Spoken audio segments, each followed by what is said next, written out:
Hello, hello, hello, and welcome to Nursing News You Can Use. I'm Tina Baxter, and I am your host. Welcome to those that are on our Nurse Shark Academy page and those that are on our Baxter Professional Services page. And let me go ahead and fix this again. I'm not sure what's happening with Facebook, but they are just having some issues today. So I'm not sure what's going on with you, Facebook, but get it right. Get it right. Okay. And I'm going to have to fix that on our Baxter Professional Services page. I don't know what's happening, but every time I automatically set something up, it then want to take it off, and I'm not sure exactly why that's happening. So let me add them back. So that's what I'm having to do. That's a quite an interesting thing. So far, so good. I haven't had any problems with YouTube. It's just been Facebook for some reason. All right, so let's go ahead and get into it. And they both should be coming up. Yep, they are. They're both now on there. So, welcome. Today is December the 27th, 2023, and this is our last show for the year. Can you believe it? We've done this every week for the last 52 weeks of the year. We've gone live to give you the nursing news, and I appreciate you tuning in. And so I wanted to leave you with our inspirational quotes for the day. This is from the Lauren Dratch calendar. This is our last use of this calendar because we're moving on to something else for January. But it says, every time you get upset at something, ask yourself, if you were to die tomorrow, was it worth wasting your time being angry? I'm going to say that again. Every time you get upset at something, ask yourself, if you were to die tomorrow, was it worth wasting your time being angry? And I'm going to tell you more often than not, the answer to that question is no. I had a situation that happened yesterday. You know, family gatherings are always stressful in some ways. And I had opportunity to get upset at something. And I thought, no, I'm not even going to read it or engage in it. I'm going to let that person sit with their anger all on their own, because I just thought, I'm not going to let them ruin my wonderful day and holiday and what happened. Like, if you choose to be miserable, that's on you. So no, it wasn't worth me getting upset over. And then this is a quote from Coco Chanel. Success is most often achieved by those who don't know that failure is inevitable. Success is most often achieved by those who don't know that failure is inevitable. So that's Coco Chanel. And then our last is from Abraham Lincoln. And he says, be sure you put your feet in the right place, then stand firm. Be sure you put your feet in the right place, then stand firm. And that is exactly what I intend to do in 2024, is put my feet in a firm place. And that's one of the things that I'm going to do, is join the Wisdom Challenge. I'm so excited. I've done this for the last few years.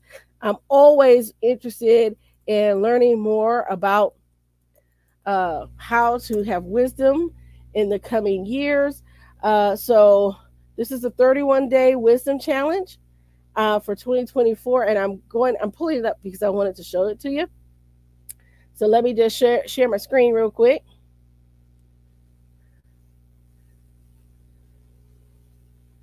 So I want you to be able to see this. This is the 31-day wisdom challenge. It starts January 1. So in 4 days, they go live every day, bringing great speakers, great content. This is by my coach and mentor, Pedro Adeo, who's worked with some of the biggest names in the industry in sales and marketing. We're going to study the book of Proverbs together and get the wisdom of God as we begin 2024. So I'm excited. I wanted to invite all of you to come and look. He's got some great people coming up. Ooh, look at this.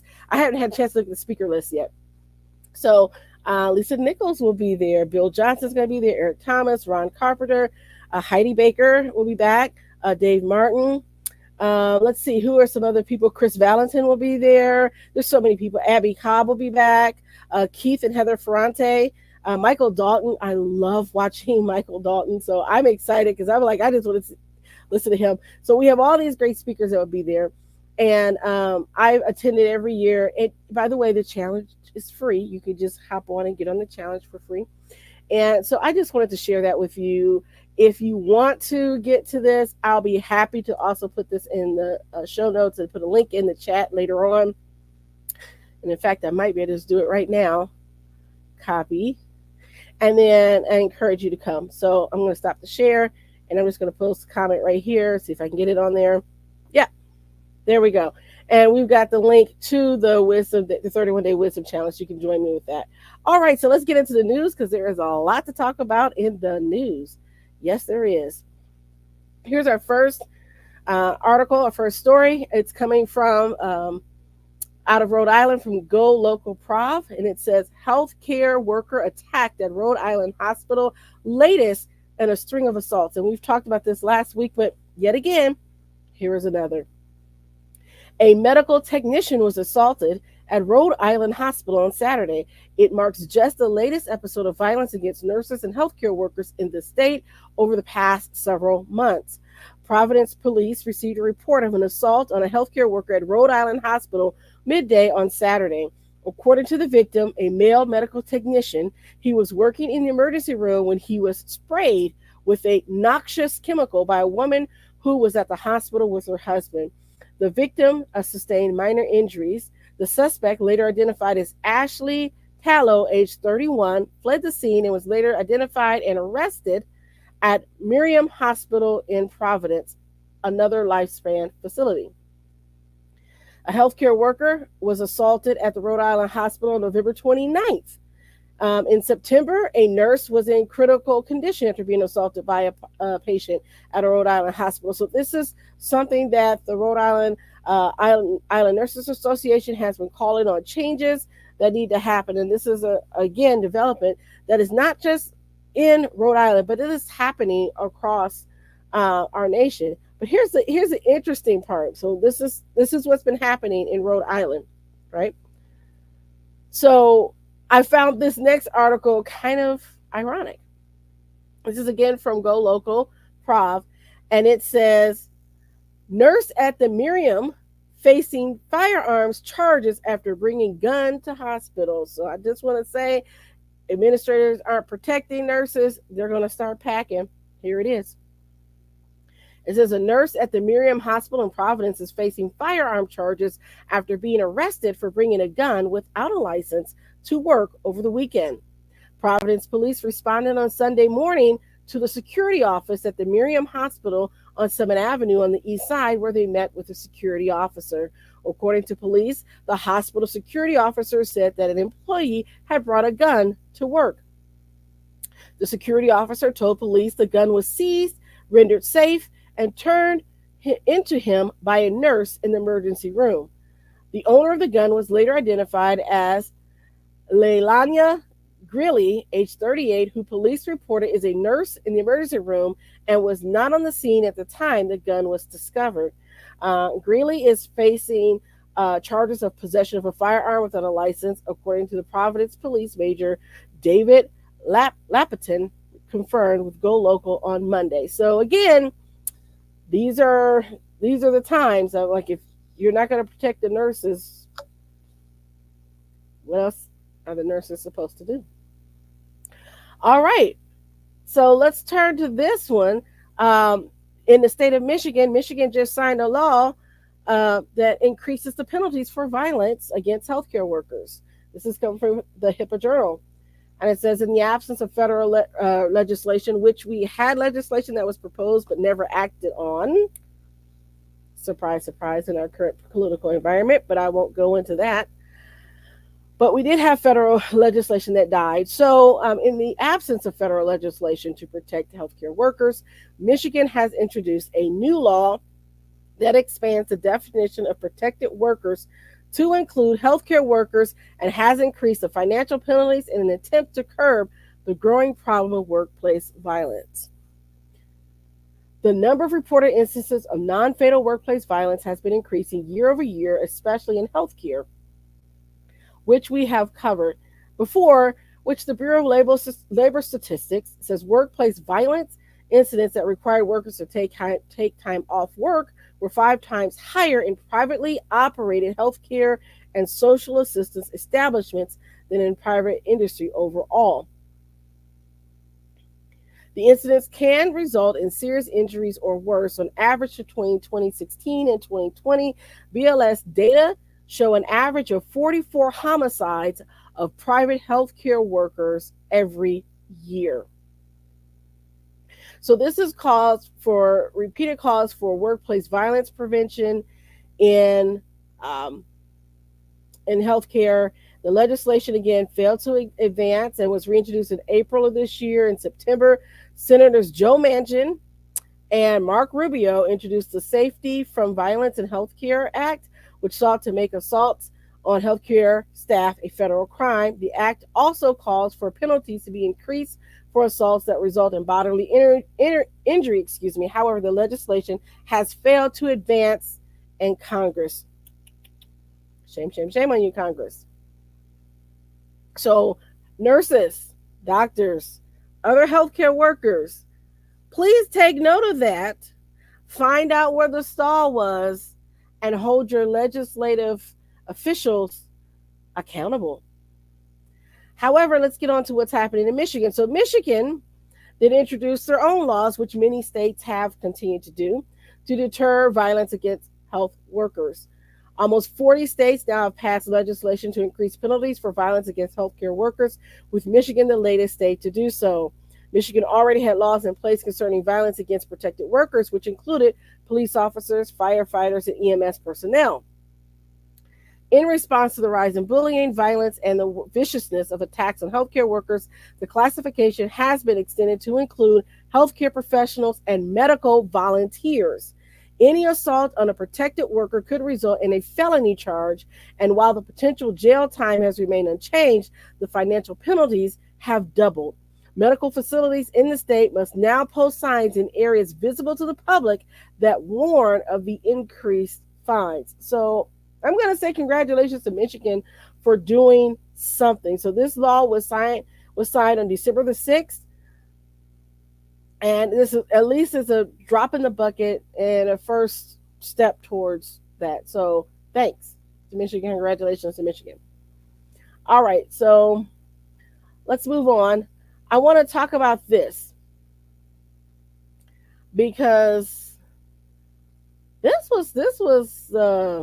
was terrible. I'm just flummoxed. So remember we talked last week about the nursing home where they had closed the largest nursing home in St. Louis. So this is another incident that came out of that, and I'm looking forward here. Here it is, Northview Village. This I found would be crazy.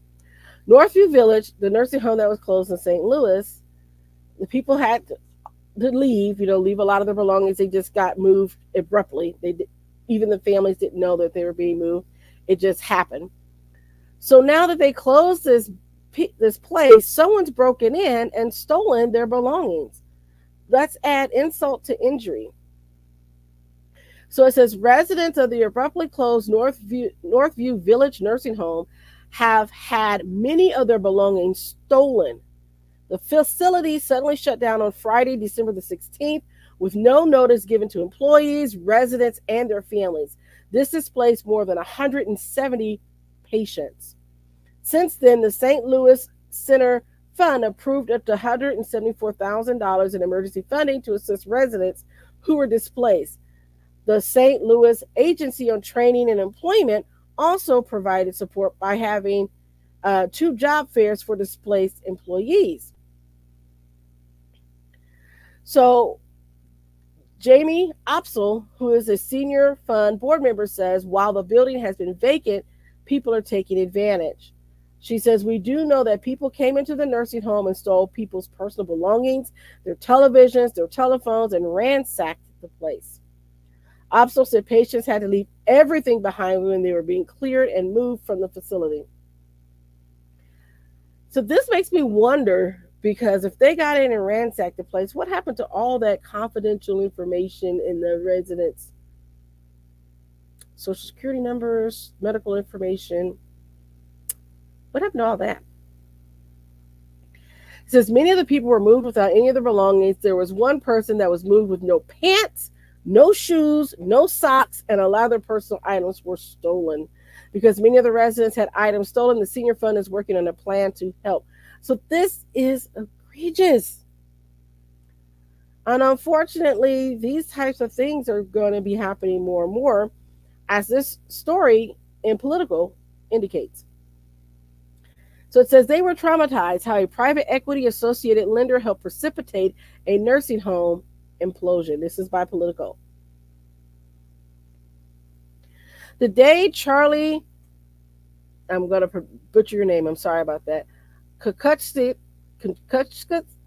Charlie, yep, 94-year-old mother Agnes was abruptly uprooted from the Atrium Health and Senior Living Facility from Weston, Wisconsin. Nobody from the nursing home contacted his family. And that is exactly what happened in this case. The families weren't contacted either in this case in St. Louis. And this is what often happens.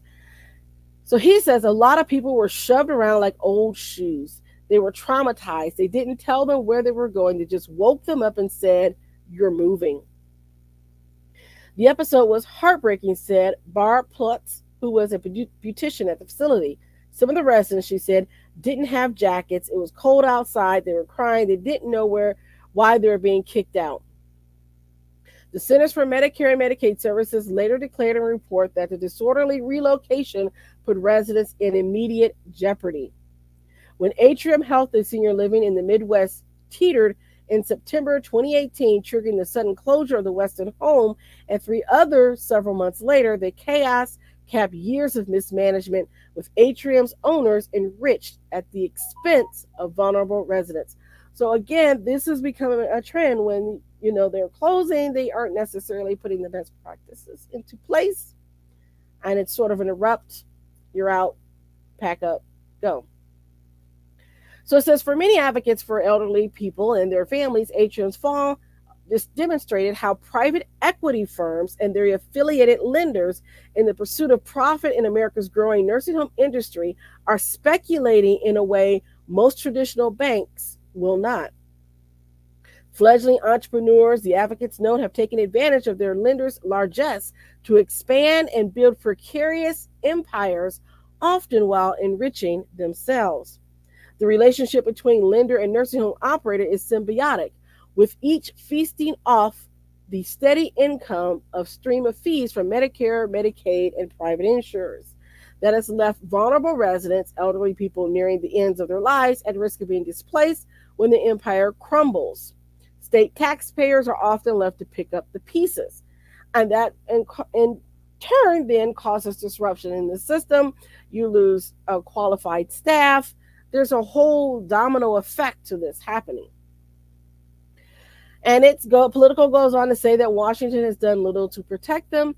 Efforts to beef up oversight of where the Medicare dollars go, whether to actual care or simply to pad the owner's profits, have fallen flat. A Biden administration proposal to establish minimum staffing standards at nursing homes has sparked a lobbying campaign claiming it would force homes to close. And moves to peel back the veil on the ownership of nursing homes have failed to win bipartisan support in Congress.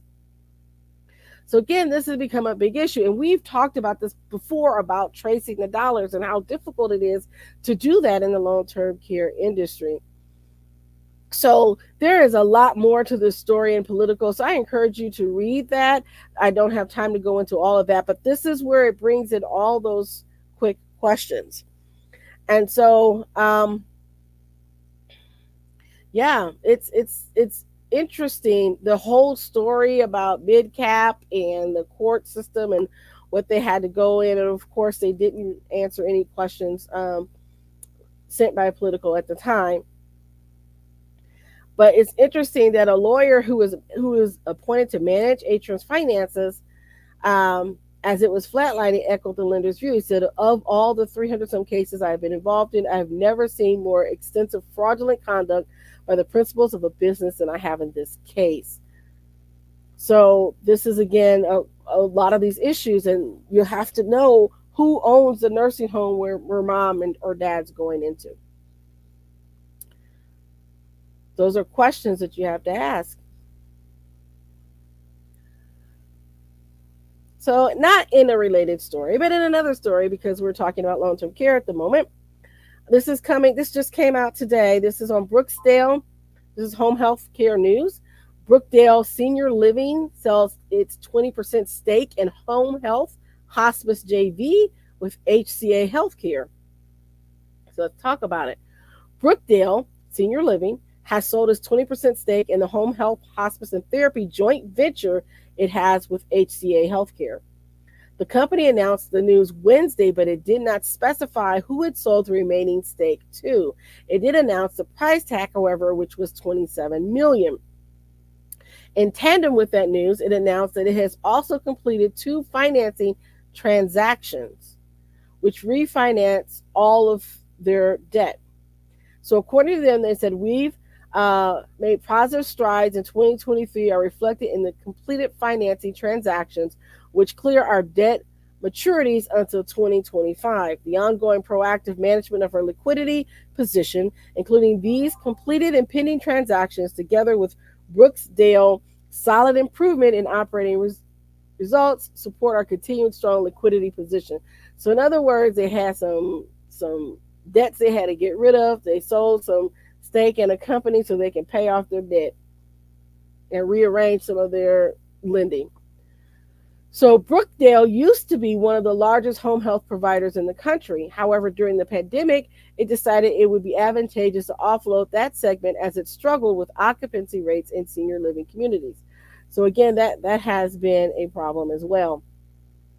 By the way, if you want to know, Brookdale is out of Brentwood, Tennessee, and they still operate about 672 senior living communities in 41 states. And I've been in some of their communities, and they're beautiful places, don't get me wrong, but you can see that there's some issues going on in the long-term care elderly communities and businesses, and they're getting it hit from both sides. They're really getting hit by both sides. Okay. All right. Let's go on because there's so much to cover. So much news. All right. Here's another story. This is what I found interesting about this one. This is about a data breach, and this is at out of Detroit, CBS Detroit, and it says another Corewell Health data breach impacts about more than 1 million patients. And it says, for the second time in just a few months, Corewell Health patients in Southeast Michigan may have had their medical information exposed in a data breach. According to Attorney General Dana Nessels, this breach involves Health EC LLC, which is a population health management platform that provides services to Corewell Health. Health EC mailed impacted individuals notice letters on December 22nd of 2023. This is why I always tell people you need to make sure you have identity theft protection in place. It's very important because your medical information out there can get out there. And so the information that were exposed, if you're in Michigan and you want to hear about this, the information that may have been exposed include names, addresses, dates of birth, social security numbers, medical record numbers, and other medical information such as diagnoses, diagnosis codes, mental and physical conditions, providers' names, billing and claims information, and more. So if you want to know more about that, they do have a number that you can call for patients. It's 1-833-466-9216. That was by CBS News, and so I just wanted to let you know about that. And these data breaches and things like that, you're going to see happening more and more and more as cyber thieves are getting more sophisticated. And I can't tell you the number of times a day I'm getting somebody saying, oh, we're going to shut down your Facebook. Oh, your Instagram has been compromised. Oh, you just purchased something through Amazon. They just bombard you with all of this stuff. And unfortunately, some of it looks legitimate. And so if you click the wrong thing, you can let them into your system without even realizing it. Okay, so let's kind of move on while we're talking about technology. Just really brief, this just came out in JAMA in the research. This is Health Care IT News reporting. And they said AI model explanations don't meaningfully mitigate against bias. And so in this research study in JAMA, computer sciences and scientists, and clinicians from the University of Michigan examined the use of artificial intelligence to help diagnose hospitalized patients. So they were curious about how diagnostic accuracy is affected when clinicians have insights into how the AI models that they're using and how they may be biased or limited.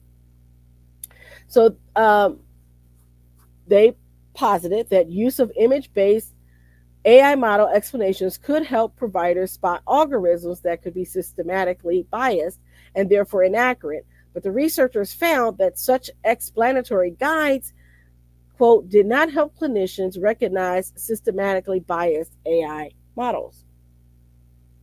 In their effort to address how systematically biased AI affects diagnostic accuracy and whether image based model explanations could mitigate errors, the researchers designed a randomized clinical vignette survey study across 13 U.S. states involving hospitalist physicians, nurse practitioners, and physician assistants.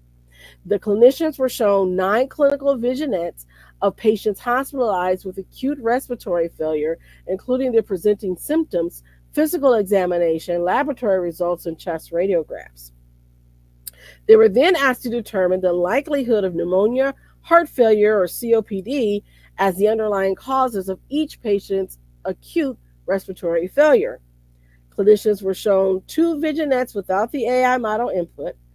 Then they were randomized to see 6 vignettes with AI model input with or without AI model explanations. Among those 6 vignettes, 3 of them included standard model predictions, and the other 3 included systematically biased model predictions. Among the study's findings, diagnostic accuracy significantly increased by 4.4% when clinicians reviewed a patient clinical vignette with standard AI model predictions and model explanations compared with baseline accuracy. However, the accuracy decreased by more than 11% when clinicians were shown systematically biased AI model predictions and model explanations didn't protect them against the negative effects of the inaccurate prediction. So again, it boils down to, if you're going to be using the AI, make sure that the bias is eliminated as best as possible and that you use non-biased data.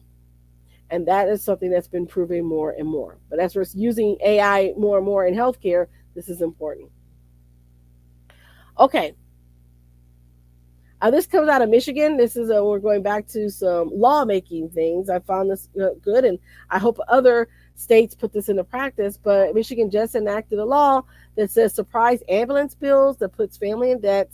A law now bans that practice, and this is coming from Cal Matters. So it says surprise ambulance bills can leave families deeply in debt after a medical emergency. A new state law that forces insurance companies to negotiate payments is expected to save Californians tens of millions of dollars a year. So this is a story about Danielle Michelle's family, or Maelle's family. The COVID-19 pandemic took a brutal toll on Danielle Maelle's family, but after 2 exorbitant ambulance bills, she's afraid to call 911. Her teenage son attempted to die in 2022. His mental health deteriorated during the pandemic, and he needed an ambulance transfer from Roseville Emergency Room, where Maelle took him, to a treatment center in San Mateo. The ambulance company hit Maelle with a $9,000 out-of-network charge, which was sent to collections almost immediately, she said. And that's what's happening. They just don't even bother. They just send it directly to collections now. The virus also left Maelle with seizures that mimic the symptoms of a heart attack. Maelle called 911 the first time a seizure happened. The 15-minute ride to the hospital cost $4,000 without help from insurance. She said, the last time I had one of my seizures, I basically said, I'm going to die here at home. I'm not getting another ambulance. I'd rather die at home than have more medical debt. A new California law, taking effect on January 1, targets the kind of surprise ambulance bills that put Mael's family in debt even though they had medical insurance. These bills take the form of out of network charges for commercially insured patients who have no control over which ambulance company responds to a call for help. Under the new law, patients will only have to pay the equivalent of what they would have had to pay for an in network service. Health insurance and ambulance companies will have to settle the bill directly, even if they don't have an existing contract. Amen. I think that should be across the board for everybody because you're calling for an emergency. You don't have time to say, okay, well, make sure you're in network while you come. My dad's having a heart attack. So we'll see how this goes and how it rolls out into California, and hopefully that will help us in other parts of the country because I've had patients absolutely refuse an ambulance because they didn't want to pay for the cost. And that's ridiculous. This brings us to our next story. It says patients at private equity owned hospitals get more infections and fall more often, according to a new study by Harvard. Let's go ahead and get into it. Okay. So it says patients receiving care at hospitals owned by private equity firms experience more bloodstream and surgical infections, and they fall more often. A new study by academics at Harvard University and the University of Chicago has found. The research, published Tuesday in the Journal of American Medical Association, again JAMA, comes after the previous studies that had asserted patients of private equity-owned healthcare entities pay higher costs, experience reduced staffing levels, and in the case of nursing homes, have higher death rates.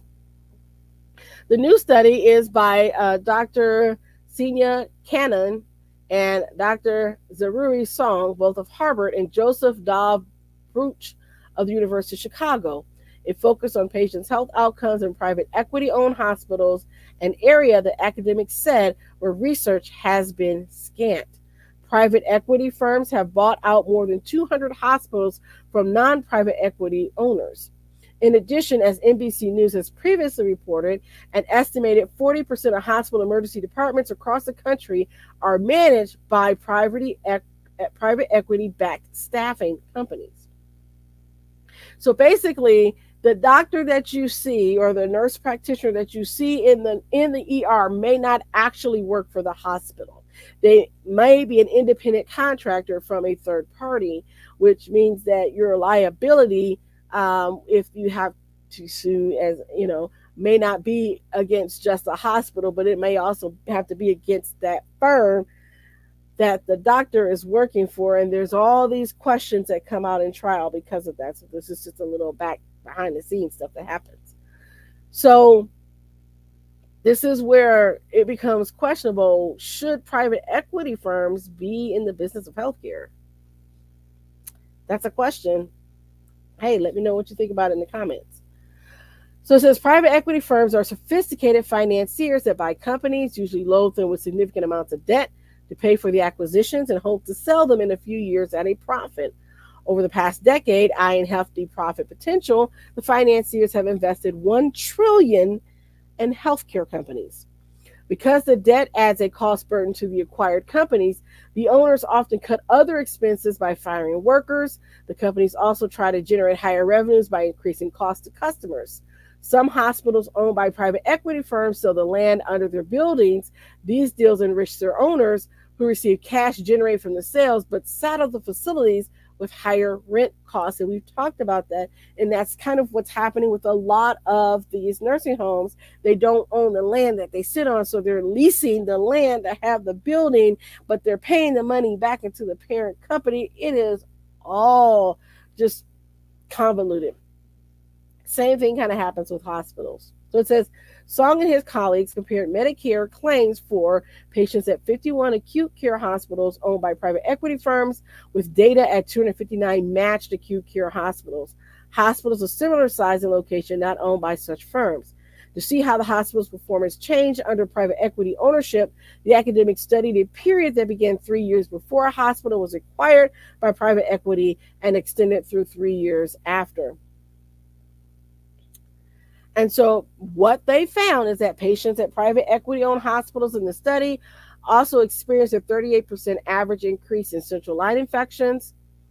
They also, the increase in central line infections at private equity owned hospitals that occurred, even though facilities had placed 16% fewer central lines in patients.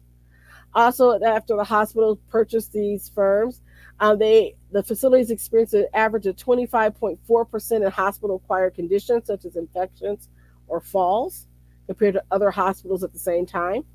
On average, patients at private equity owned facilities experienced 27% increase in falls and double the surgical site infections, despite an 8% decline in its surgical volume at the facilities. So there's more to this article. Please look at NBC News investigative report, but this is interesting and not all too surprising because those of us that are in the know and are at the front lines and working, we've seen it. We've seen staffing being cut. As soon as you get bought out by some entity, they cut the staffing. It's a vicious cycle.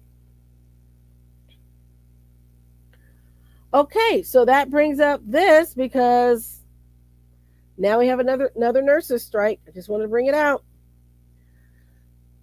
This is coming out of St. Louis, and it's SLU hospital nurses to begin 2-day strike on Wednesday. So, union representative nurses at SSM Health at St. Louis University Hospital are scheduled to begin a 2-day strike beginning today as an escalation of labor actions they've taken in the recent months. The strike is to begin today at 7 a.m. and end on Friday at 6:59. In a statement, SSM Health said that it has a plan in place to ensure that there is no disruption in care at the hospital and that it would bring in nurses from staffing agencies to fill. The union said it gave the hospital notice of strike on December 15th so it could prepare.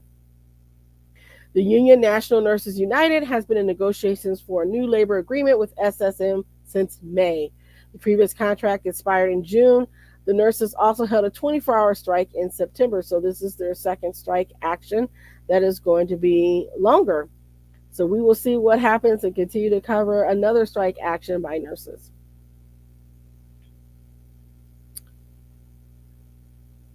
Now that we're kind of talking about healthcare and how it's delivered, this is something that I hadn't thought about, but I found this was kind of interesting. This is from CBS News, their Health Watch division. And it says subscription-based healthcare can deliver medications to your door, but it raises concerns from some experts. So it says, need help losing weight or handling depression? How about a pill that lowers cholesterol and treats erectile dysfunction? Online subscription services for care have grown far beyond their roots, dealing mainly with their hair loss, acne, and birth control.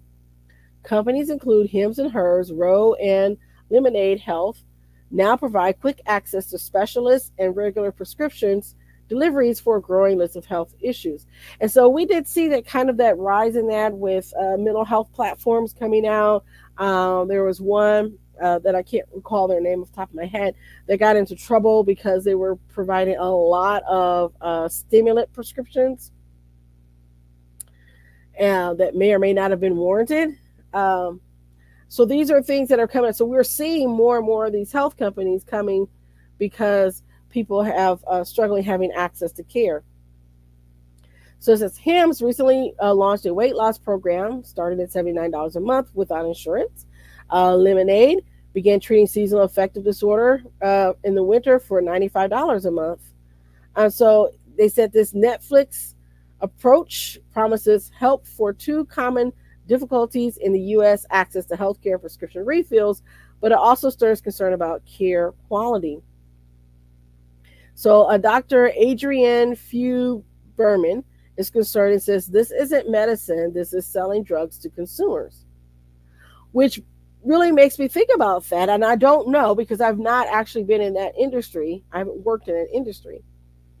But that does make me wonder about that because I've seen a rise in these industries popping up and enticing doctors and nurse practitioners to come work for them because they promised you can work from home, and particularly during the pandemic. And so that's been my question about some of these things.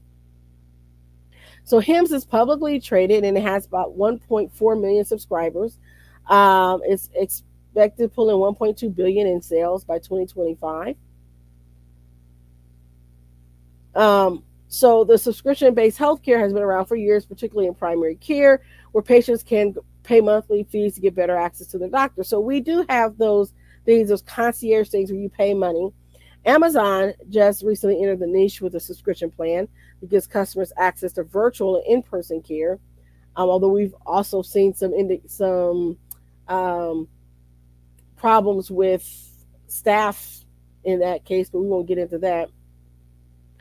But this, because of the COVID and the things that we had with the pandemic, a lot of people have felt more comfortable with telemedicine. And so now you've got these companies coming in. And I'm not saying whether they're good or bad. I'm just saying this is an interesting story because I've never thought about that. So if you get subscriptions, who's making sure that they're following up with your lab work and making sure that you're actually being seen face to face and doing the things that you need and getting the actual physical examination that you may need for your disorder? So it's going to be interesting to see what happens with this. Certainly, as technology gets better, we can certainly do a lot more remotely. But I think this is a story to kind of continue to watch. I don't have time to read all the story, but go ahead over to CBS News to pick up this story. But let me know your thoughts about that because I hadn't thought of it that way. And that does kind of give me a little bit of pause to try to think it through. All right, so let's end with our last story.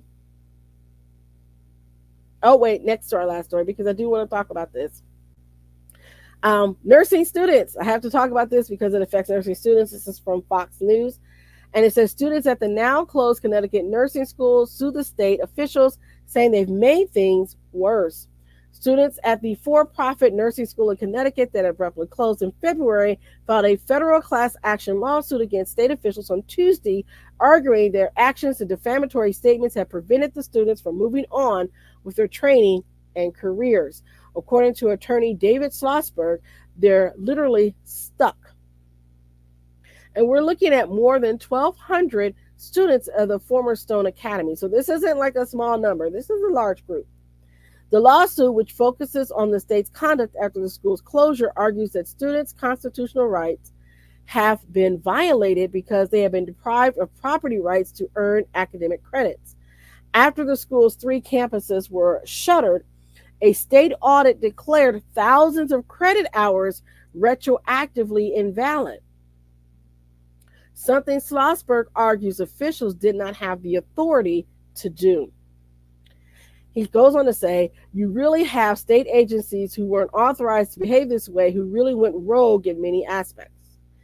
And instead of making things better, they multiplied the harm to these hardworking students exponentially. The plaintiffs also argue that they have been deprived of their, quote, liberty rights to their good name, reputation, honor, and integrity by state officials. The students claim they have been stigmatized and unable to transfer any credits, audited or otherwise, to other Connecticut nursing schools because they are now seen as, quote, ill prepared to practice as practical nurses. Unfortunately, all the people in positions of trust failed these students, said Schlossberg. The lawsuit names the commissioners of the Connecticut Office of Higher Education and Connecticut Department of Public Health, as well as 2 other state officials as defendants in the case. It follows an earlier lawsuit by the students in May against Stone Academy's parent company, the academy's part owner, and other people. Earlier this month, a judge decided at least $5 million must be set aside for the students. So my heart goes out to these students. This is horrible. I hate to see that happen. And we'll have to keep an eye on what happens with this case. And so I didn't want to let this go without making mention of it, because nursing students, when you are in some of these schools, I'm going to encourage you to look at their track record before you sign that bottom line, and make sure that their pass rates are good. Make sure they have staff. If you start seeing things like staff there one day and gone tomorrow, or suddenly the curriculum changes, like completely changes without any notice, yeah, you might want to look at possibly going somewhere else. So those are some of the things that can happen. But I wanted to leave you with this. This is another happier instance, and I'm going to skip this other one.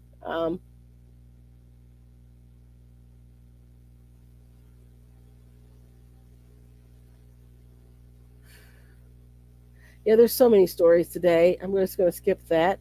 But I did want to leave you with this happier story if I can find it, because all of a sudden now I can't find it.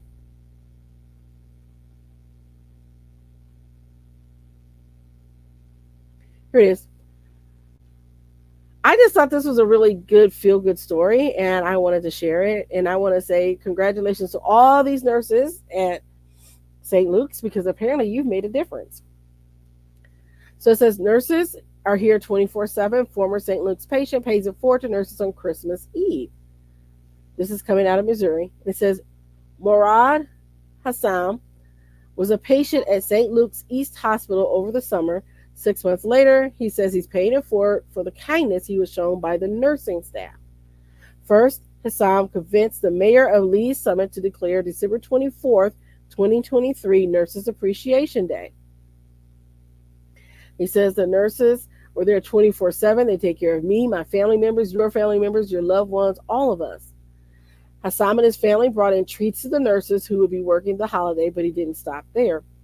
He went on the extra mile to add to the view from his hospital bed. Hassam's family decorated the courtyard with Christmas lights. So when I kept saying, when they come in, look, what do you see out there? The nurses will say, well, Hassam said, and I would say, don't you see the Christmas trees? And a couple of them would go, yeah, I kind of see that. Nathan Jones is a nursing supervisor at the hospital. He said in his over 30 years in healthcare, such moments are rare, and they really shouldn't be. He says it's rewarding. It makes you feel as if you're appreciated for the patients as well, by the patients as well. Jones said, we get appreciation on the regular from administration, but it's great to feel that from a patient or family member. It's the best thing.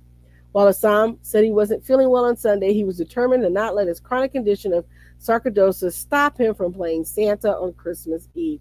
So I want to say thank you to Hassam, and congratulations to the nurses at St. Luke's for being nurses who make a difference, because you made a difference in that patient's life. And I want to say to those of you still watching, please thank a nurse. Don't forget to like and subscribe, follow us on our YouTube channel, and come here every week, because we have new stories and new content for you. And there's just so much news I just couldn't get to it all. But I thank you for tuning in, and we have more news coming up. Don't forget to sign up for the 30-Day Wisdom Challenge. All right, bye-bye for now.